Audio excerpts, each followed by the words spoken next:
بسم الله الرحمن الرحيم.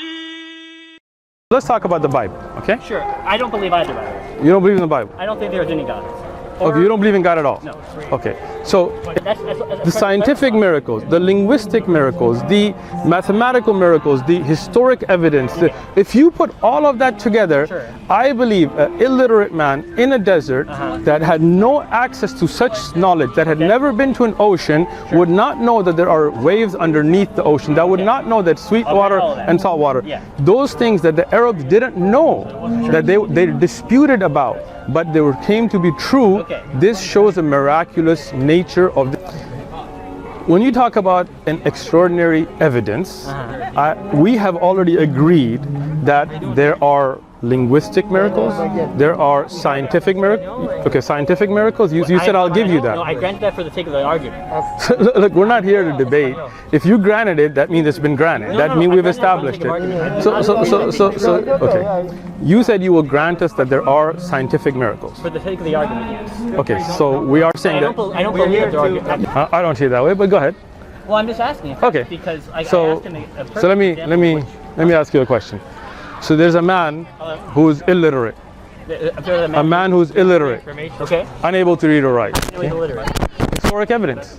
What's the evidence? Every first-hand source, the people that were there said he was illiterate. If you tell me something that's No. So people that are there that physically see him, what is that? That's first-hand, right? No, first-hand is when you testify. So those people that testify Or second-hand. Okay.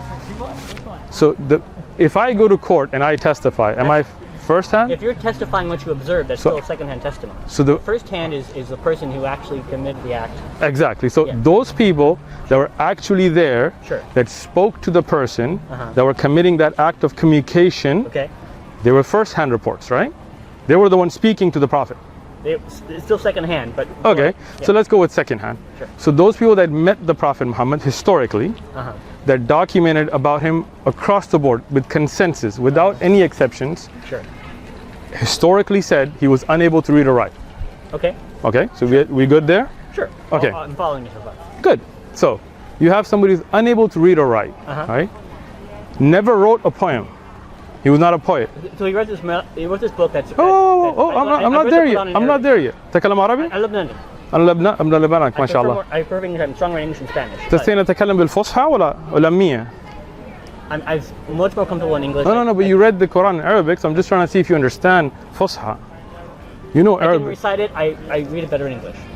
No. But I understand the poetry. So let me explain something. You're Lebanese. I'm Pakistani, right? Hello. Arabic's not my language. Okay. Urdu. Pashto, Urdu, yes. Yeah. But I learned Arabic, but the classic Arabic. Sure. And there's a difference between Ammiya, what most people speak, and Fusha, right? Oh, you're talking about the Quranic or literature Arabic. Excellent. Sure, I get that. So when you read the Arabic and Quran, it's beautiful. It's beautiful, right? Yeah. So a man named Muhammad, who could not read or write, had no idea about scientific research, because Arabs at that time had no idea. That's a stretch. Sure, how is that a stretch? Were Arabs known for scientific research? I'd like to go into the topic of the fetus looking like a chew piece of gum. Sure, before we go there... These are observable facts of the universe. Really? So how would a prophet... You don't think they had miscarriages in the... Hold on. Ken, let me get there. Sure. Let me get there.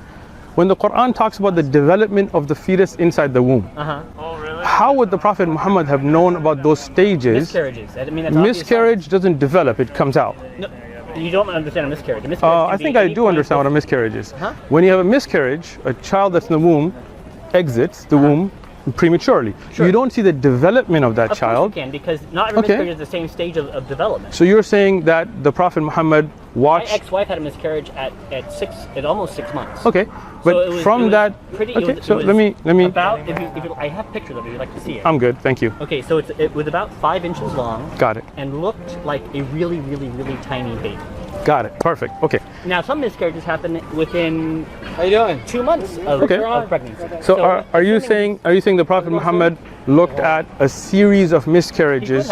He could have. To assume that it was miraculous implantation. Okay, so let me how would he know at what stages does the baby develop?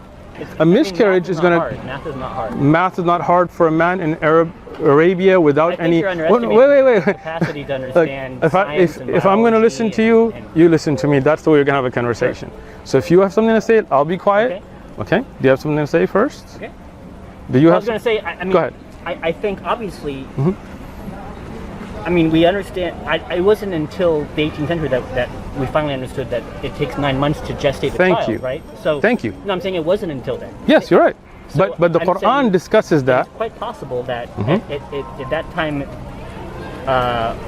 for all religions, for all people, they understood it takes roughly 9 months. They probably understood how many months or how many days or however moons they counted after a woman had menstruated the last time. Okay, so it's been about a month. You're probably pregnant. I don't think it's an impossible feat for them to calculate. I'm listening. The gestation of the fetus to determine if it miscarries at, let's say, 2 months. This looks about this size. Sure. May not be an exact, may an approximation, but I don't think it's miraculous. I'm just listening right now. So anything else you want to say first? On that subject, no. Okay. Can I speak now? Sure. Without being interrupted? Thank you. So, if we talk about a miscarriage, if you're like a midwife, maybe you see a lot of those. As a regular person, I'm sure you saw one, I'm assuming. You don't see a couple. I used to be a preacher. Sure, you used to be a preacher, so you've seen a couple. But you don't see them like every day in different stages. And that's not going to tell you how the flesh goes around the bone, how the fetus develops, unless that's all you're doing as research, right? But that's just only, okay, sure. But that's not it. That's not just the only miracle, right? There are so many scientific facts. For example, the waves that are underneath the ocean, right? That's easily observed too. How? You would have to go to. Go ahead. I'm listening. Excellent. The Prophet Muhammad, peace be upon him, never went to the ocean. No exposure to people who did? Nope. He had never met somebody who'd been on the sea. Look. He himself had never dived or been to an ocean. Okay. At the time, the Arabs were not snorkelers.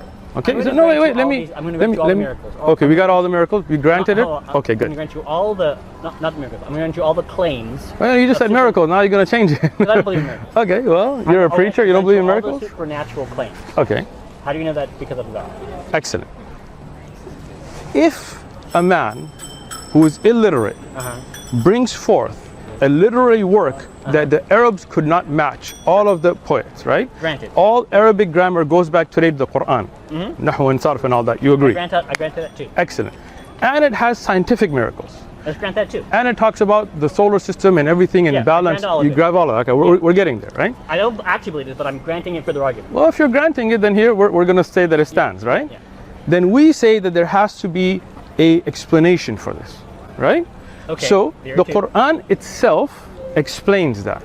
It explains that this is not the words of Muhammad, peace be upon him, right? Rather, please, go ahead. Rather, this is a divine message. Even when you look at the story of Joseph in the Quran, one of the Jewish rabbis objected, why was Joseph in, why was Musa in Egypt? And the Arabs, the people of Mecca, they couldn't answer that until the Quran revealed Sa'ilun, the people who had su'al, to explain to them how these things happen. Okay, how do you know that the Hold on, I'm getting this. I listened to you, right? Remember the rules, right? Thank you. So, if it was just one scientific miracle, we could have said it's a guess. Okay? We could have said it's a coincidence. But when you match things like the splitting of the moon, which was not just documented by people who were there, but if you look at the literature, historic literature, it was documented by Hindus in India. Right? I can send you all the references if you like. I taught this. Sure. Hold on, because you made a huge claim that requires some kind of interpretation. All right, can I finish and then I'll let you finish? I'll let you interrupt me. Go ahead. You're trying to confirm a miracle in the Quran with a miracle from a book you say mostly is not true. I'm sorry? You're trying to confirm a miracle in the Quran with something you say is observed in text of a culture whose religion you also say is false. We're talking about historic documentation, not religious text. What's the difference at that point? Sure, there's a difference. One is religious texts that talk about Hanuman or Sita or Ram or those things that have no historic references. One is a king in India that we can refer to, not time, place, and all of that, saying he observed something in a book of history, not a religious belief. But did he also make supernatural claims in that same text? No, it's a historic text. No, that was a king. It wasn't a religious figure. Because there's also a text in the Mayan calendar that says that, for example, the Earth started with turtles. Yeah. So. Okay. What does that have to do with anything? So it has historical documentation. I'm sorry. It's a claim of something they saw. Yes, or is that they saw? Ancestors saw this. Okay, so the question then becomes. Wait, so can I? This is why I wanted to finish, because I wasn't done with. It's not just there. It's not just the Mayan. It's not just the Hindu. The people that were physically there, that saw the splitting of the moon, those ahadith are recorded, checked for authenticity, who said it, when they said it, right? Okay. And it's also accompanied and supported by people that were not physically in the same geographical location. So what I'm saying is, once you get the scientific miracle, which you've granted us, and then you've got the linguistic miracles, then you've got, for example, I'm sorry. I'm still lost on it. I'm Why sorry? is it a miracle? How is it a linguistic miracle? Excellent. So when you look at the Quran, what's called balagha, if you've studied Arabic, Continue. have you studied Arabic? Continue. That's a question, so I can continue. I don't know. Have you studied Arabic? Yes or no? You don't know if you studied Arabic. Please continue. Wait. I'm sorry. Look, I'm trying to have a civil conversation, but the reason I'm asking is because if you have, then I can explain things to you with the essence of balagha, and if you haven't, then I have to explain that. So the question is very simple. Have you? My answer is that everybody speaks a particular language to understand a miracle. I'm not sure who requires everybody to speak Arabic. Nobody. So you're saying, it sounds like you're suggesting that the miracle is only observable if I understand Arabic is a language. I did not say that. Please do not insert words into my mouth. Let me explain something. Okay. You asked me about the linguistic miracle. Sure. And you started to go about Arabic and I studied it. Again, I'm speaking and you're interrupting. Well, I'm trying to clarify. I know, but remember when you were speaking and I didn't interrupt you to clarify? Okay. So if I'm speaking, please, if we have respect, then we can have a conversation, right? Okay. So when we talk about the scientific miracles, that has nothing to do with language. Okay? We've already granted that. So you don't have to speak Arabic to know the miracle of the Quran. But when you ask the linguistic miracles, then I have to ask you about Arabic, because inna anzalnahu Qur'anan Arabiyya. Quran was revealed in the Arabic language.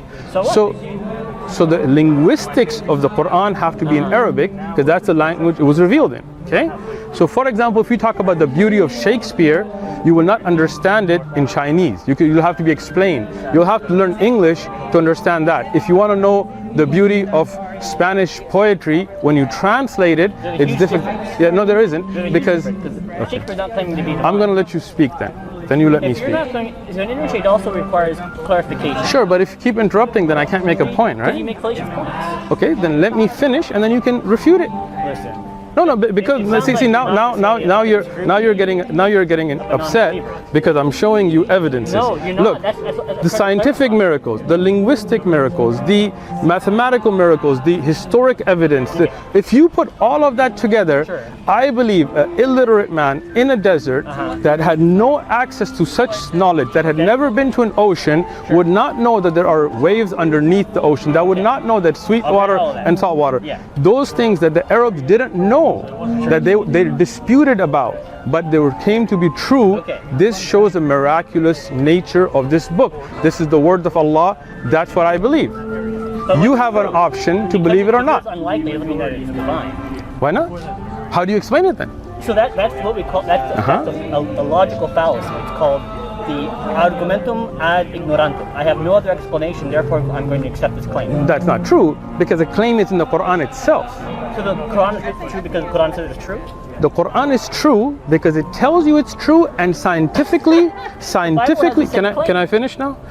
Okay, so let's talk about the Bible, okay? Sure. I don't believe either, by the way. You don't believe in the Bible? I don't think there's any God. Okay, you don't believe in God at all? No. Okay, so explain to me where we came from. So this is another fallacy. Okay, that we didn't come from anywhere? I'm not saying that. What Okay. I'm saying is, because I don't have an explanation, does Okay, not make yours any likely. so you do admit that you don't have an explanation? I think we have a pretty good idea, but again, You do, so what is it?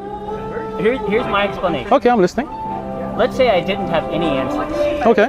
that does not resolve you. I'm sorry, that does not absolve you of the responsibility to provide empirical evidence for Sure. your explanation. Okay, So you're providing so far logical fallacies to buttress your argument. However, you have not. You said you wanted. I'm listening. Right. So let's say I don't even know why I'm here. I don't even know who my mother or father are. Right. That does not mean that if you say, well, you're here because pixies had sex and they had like rainbow sperm, and now you're here because you're a big old gay person, right? I am no more inclined to believe that argument than yours, because I would first require empirical evidence. Now, a confluence of coincidences does not equal evidence. So you're saying, we're assuming, of course, that all the things recorded in the Quran are true, right? So sure, we've already agreed to that. So the Quran says it's true because it's true. Well, if I read a book that says it's true because this book is true and therefore the sky is actually purple. I mean, that's ridiculous. But I could also, again, make 8 more claims in that I'm just book. listening. Sure. So to say that I don't have an answer, it makes your answer by default correct, is also fallacious. Because then the person who's never met a Muslim but has met now a Christian, well, they don't have any other explanation, but the Christian now has Genesis, right? So that make Genesis true? Of course not. The claim, extraordinary claims require extraordinary evidence. When you're making I'm just listening right now. When you make a claim that everything was created, that's an extraordinary claim, because we have no evidence of things being created. You're done speaking? Yeah. Thank you. When you talk about an extraordinary evidence, we have already agreed that there are linguistic miracles, there are scientific miracles. Okay, scientific miracles, you said I'll give you that. No, I granted that for the sake of the argument. Look, we're not here to debate. If you granted it, that means it's been granted. That means we've established it. Okay. You said you will grant us that there are scientific miracles. For the sake of the argument, yes. Okay, so we are saying I don't believe that there are. you can believe whatever you like, okay? But if there are scientific miracles, for the sake of the argument, you've granted it, so you can't go back now. No, I'm not granting it. What I'm saying is I'm allowed. Look, okay, so if you allow me, then let me continue. You see how I listen to you, and you're interrupting me the whole time now, right? You guys just sound like No. you can't make a continuous argument. Look, I think you're banking on the fact that I'm just listening to you, and you're not letting me refute, because when I start to refute and you realize I'm right, then you corrupt me. Then you interrupt Are you saying I'm me. being dishonest? Yes, you are, in a way. Bye. Have a nice day. This is people think Allah is God. How you doing? God in Arabic. Yeah, a little better. Oh, yeah, you been sick or? Yeah, I fell on my heart Oh no. on the ground. Sorry to hear that, man. I'm all right. Get something. Sure. Yeah, this is if you're gonna get anything. Just something Just take small, yeah. There you go. I'm a Pocket fat size? back, There you so- go. There you go, Sure man. thing. Thank you. Read up. Welcome. Let us know if you have any questions. We're here. All right. Hope Thank you feel you. better.